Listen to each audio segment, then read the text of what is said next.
l'alimentation. Bonjour, vous cherchez toujours une solution pour aller mieux? Vous cherchez toujours des réponses à vos questions et vous en avez une qui est importante, c'est la place de l'alimentation dans votre maladie. Dans le tuto précédent, vous êtes rendu compte que c'est le système immunitaire qui est responsable de l'inflammation et qu'il n'y a pas d'allergie. Ici, pour percevoir l'importance de l'alimentation, il faut poser une question très simple. Quelle est la saison où vous êtes le moins bien? Alors l'hiver, vraiment non, moi je suis vraiment pas bien. Je suis obligée de m'habiller. J'ai froid, donc je mets des habits qui des fois me démangent. Quand les patients répondent que c'est l'hiver, c'est la peau sèche qui est prédominante et il va surtout falloir s'inquiéter en fait de la cosmétique. L'été, c'est insupportable, c'est insupportable. Par contre, quand les patients répondent que c'est plutôt l'été qu'ils vont moins bien, c'est la sueur qui intervient. Et la sueur, elle va intervenir par deux aliments. Le sel, vous savez que la sueur, c'est salé, et le sucre. Alors, le sel, il intervient en déséquilibrant les gentilles bactéries qui vivent à la surface de notre peau, en favorisant la prolifération d'une bactérie qui s'appelle le staphylocoque. Je n'ai rien dit de dangereux. Le staphylocoque, nous en avons tous. Vous en avez, j'en ai. Sauf que, sur la peau atopique, le staphylocoque, il va aggraver le nombre de trous. Donc, c'est un cercle vicieux. Et quant au sucre, eh bien, il y a un siècle, on en mangeait un morceau par jour, nous les Occidentaux, et actuellement, on en mange à peu près 20. Ça fait 100 grammes. Autant dire que c'est bien une pathologie du monde moderne. Et c'est évident pour tout le monde, l'acidité, ça attaque la peau atopique. Alors, le sucre, c'est pas uniquement ce que vous mettez dans votre bol le matin. Ce sucre, il est caché dans notre cuisine industrielle. N'oubliez pas, c'est une maladie du monde moderne. Pour trouver où est le sucre dans ce que vous mangez, vous regardez sur l'étiquette à la rubrique glucides. Vous divisez le chiffre qui est affiché par 5 et vous pouvez convertir en nombre de morceaux de sucre. Et là, vous comprendrez réellement ce que vous êtes en train de manger. Glucides divisé par 5, vous avez le nombre de sucre. Et puis, il n'y a pas que le sucre.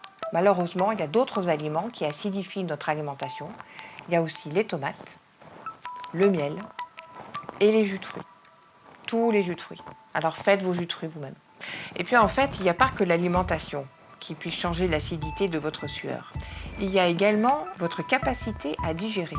Et là, ça concerne les patients qui ont un ventre qui gonfle, qui ont des ballonnements, qui ont des gaz. Et c'est pour eux, uniquement pour eux, que c'est vraiment intéressant de diminuer le lait et le gluten.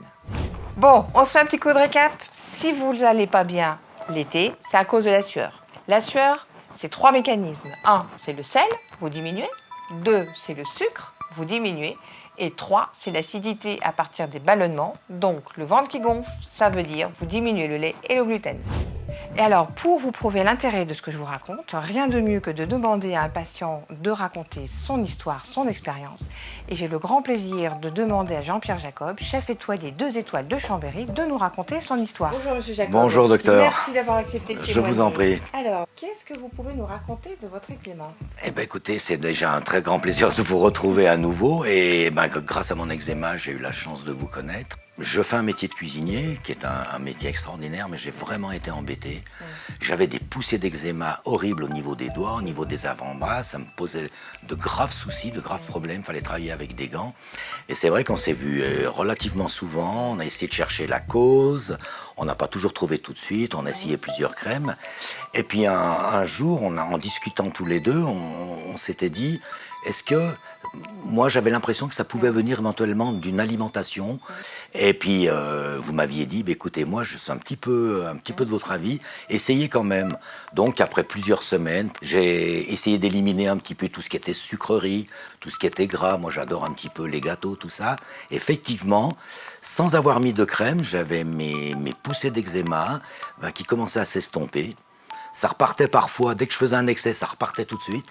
Alors l'alimentation, c'est pas la cause de l'eczéma, mais c'est un des facteurs aggravants, déclenchants ou qui entretient. Oui. Donc rassurez-nous, vous avez tout arrêté ou vous Non. Mais ce que vous dites, c'est vrai, c'est plutôt un facteur déclenchant. Et j'ai rien arrêté du tout. Je mange toujours la même chose, mais en petite quantité. Ouais. Et je sais que si un jour je peux avoir un repas ou goûter dans ma cuisine beaucoup de choses, je sais que le soir je vais rien faire, je vais complètement rien manger. Effectivement, quasiment mes poussées ont quasiment disparu. Ouais. Incroyable. Ouais. Bon, ça c'est très très important parce que le but c'est que vous arriviez à comprendre comment ça fonctionne.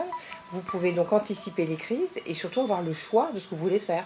Si un jour vous avez envie de faire un bon gueuleton avec les copains, eh ben, vous savez comment gérer après. Donc vous êtes devenu libre de votre eczéma. Voilà, et ça c'est sympa. Et en plus ce stress d'aller voir, vous voyez, de prendre une crème, de prendre tout ça, et d'avoir sa propre gestion, psychologiquement, ça fait du bien. Vous êtes autonome. Absolument, ouais. C'est super. Ouais. Merci Jean-Pierre. C'est moi qui vous remercie. Bon, à table, travaux pratiques. Donc, une assiette, c'est 1/4 de protéines, c'est 1/4 de féculents et c'est la moitié de légumes ou de salade. Voilà une assiette équilibrée, avec des produits de saison, cuisinés si possible par vous-même, soit avec de l'huile première pression à froid, soit de l'huile d'olive, soit du beurre cru qui ne cuit pas. À ça, on ne boit que de l'eau à table, la moins minéralisée possible. Vous pouvez rajouter un produit laitier et une petite tranche de pain.